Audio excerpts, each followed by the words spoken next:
All right, here we go, guys. We're back for another first impressions video. In this video, we're going to be talking about a new niche selection and a new niche fragrance I just added into the collection. And this is actually going to be a good one because, one, I haven't brought you guys any niche fragrances in a little while. And this is one that is going to be a true blind smell, a true blind reaction, because I haven't even been able to blind test it. I haven't been able to try it out at the mall, but nonetheless, the fragrance we're going to be talking about today is this one right here. This is called Bond Number 9, and this is called Wall Street, okay? So Bond Number 9 Wall Street is one of the older Bond Number 9s that exist in the line. This one was launched in 2004, okay? And this one is marketed, as I was doing some research before, as an aquatic, citrusy, ozonic, and sort of marine fragrance. So it's going to be a really nice, invigorating fragrance that probably is going to be used for daily use, I'd imagine. And this one I'm actually excited for because I live in a warm weather city, so if this one bodes well, it can go really well and I can be able to use this quite often.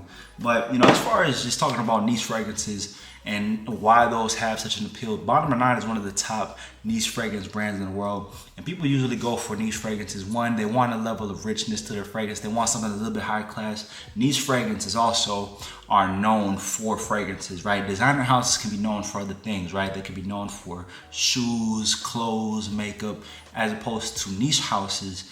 While they do cost more money, and that's the downside of them, even if you get them on discounters, you're looking at $150 at least for most niche fragrances. They are going to come with a little bit different characteristics, right? They're going to have different arrays of fragrance notes. You're not going to get your run-of-the-mill typical vanilla, bergamot, cardamom. You're going to get other fragrance notes. So we're going to be able to do a full breakdown of this fragrance. We're going to do our first impressions, our opening, our skin test, and off the tester strip, and then we'll see how this one bows. Is this one another dub and another great niche find, or is this one that I think we should save the money on, okay? But here we go.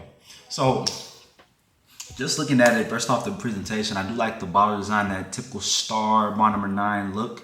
Okay, this one wasn't tested, but I did get it as a gift from Neiman Marcus, okay?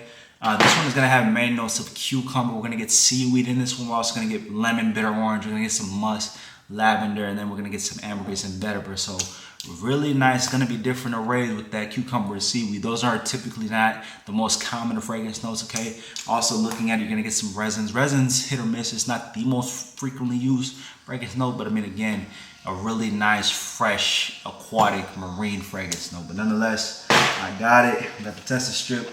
Let's give this a try. First off, we got to test the atomizer. All right, nice atomizer. Out the air, definitely getting that. Definitely get that melony, cucumbery appeal. So really fresh green opening, nice green fragrance off the rip.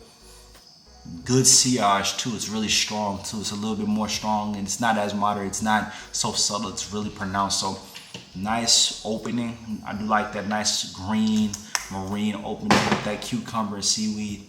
Getting a little bit of that bitter orange as well too. And some musky undertones just off of the air. All right, now we come off the tester strip with this one. Here we go. Let it dry down. Yeah, definitely for the second time, getting that nice cucumbery, melony, seaweed, bitter orange. It is a bitter fragrance. It does have a little bit of bitterness to it, so not so tart and citrusy like you would get with more fruity fragrances. This is not fruity at all. Definitely more on the marine side of the fragrance spectrum, but nonetheless, I'm liking it. Definitely has a level of fresh appeal so far. All right, here we go. We're going off the tester strip. Oh yeah, that's That's good. Getting that bitter orange, getting some lemon in there off the tester strip as it dries down. Getting a little bit of lavender in there. You're getting that lavender, so a little bit of florals. It's not the most overly floral fragrance, okay? Okay, this is good. As it's going to its true die down, you're getting some of that leathery, woody, musky undertone. So overall, I'm enjoying this. Definitely, you could tell this is high quality. It's definitely a niche fragrance brand. It's definitely got that niche undertone. So it's not cheap. It's not synthetically done. This is nice quality scent, nice quality characteristics to this one. So far, that's a dub. All right, we're gonna come off the skin now. Let that dry down. Well put together, well blended fragrance. I mean, this is one of the older ones too. This is, again, back in 2004 when this one was dropped. So I mean, to have that level of a classic fragrance that is still good. I'm quite enjoying it. Yep, and the skin test checks out, same characteristics, same thing, same quality. So it's overall really good. Now, where and when do I see it being worn? Definitely, this is going to be your daily driver. I would say this one is a guy who is a little bit more established, a little bit older gentleman. I'd say mid to late 20s. I don't see a younger guy really wearing this so much. Late 20s, 30s, possibly even 40s. You know, a guy who's well established in his career, has a little bit higher position. Maybe he's gotten his first or second promotion. Will work. I would imagine this is his signature scent, especially he wants to step up his fragrance game. He wants to get something a little bit more classy, a little bit more high status. This is definitely what this fragrance gives off. Nonetheless, high quality, luxury, refined gentleman, dresses well, well put together, fresh, clean, crisp appearance to his fragrances, appeal to his look. But a little bit different. Doesn't want something so run of the mill. He doesn't want to be like anybody else. He wants to stand out in the crowd, so he comes out with a different type of fragrance. But nonetheless, nice. This is really good. This is really good. I'm enjoying this.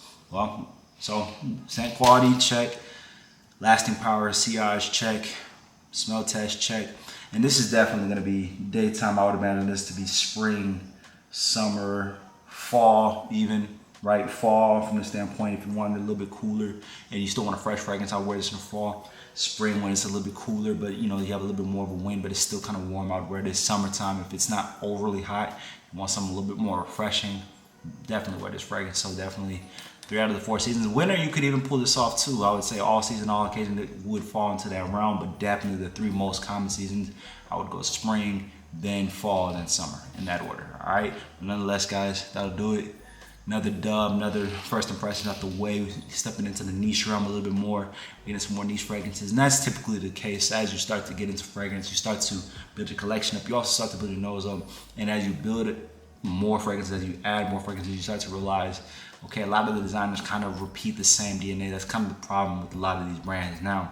So then you either have 2 choices. Either you try to get the cheapy options and see what you can kind of mimic for less expensive prices, or you try to evolve into the niche realm. That's typically the path of most collectors, and so, but it's still fun being able to discover all these different scents that exist in the world, being able to do these first impressions. And again, another dub from bottle number 9. This grade is my second one, and we're looking to add more as the weeks and as the months and as the years come. But that'll do it for today, guys. Again, if you just joined us, appreciate you stopping by. Welcome. Hit the subscribe button if you haven't already. Comment any videos, suggesting that you want me to do going forward, and we'll catch you guys tomorrow with the next one. Much love.